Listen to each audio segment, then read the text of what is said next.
திருவாசகம் மாணிக்கவாசகர் அருளியது. அத்தியாயம் 2. சிவபுராணம். பூவனமதனிற் பொழிந்தினிதருளி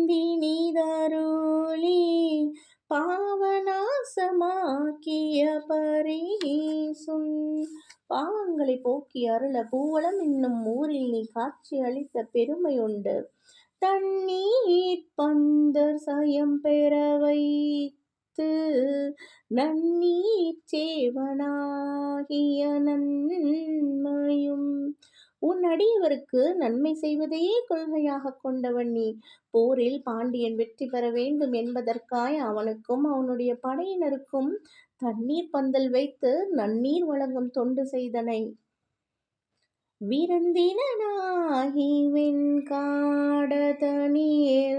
குருந்தின் கீழண்டிருந்த கொள்கையும் அன்று நீ விருந்தினனாக திருவெண்காடு வந்து குருந்த மரத்தடியில் தங்கியிருந்தது பாராட்டுக்குரியது.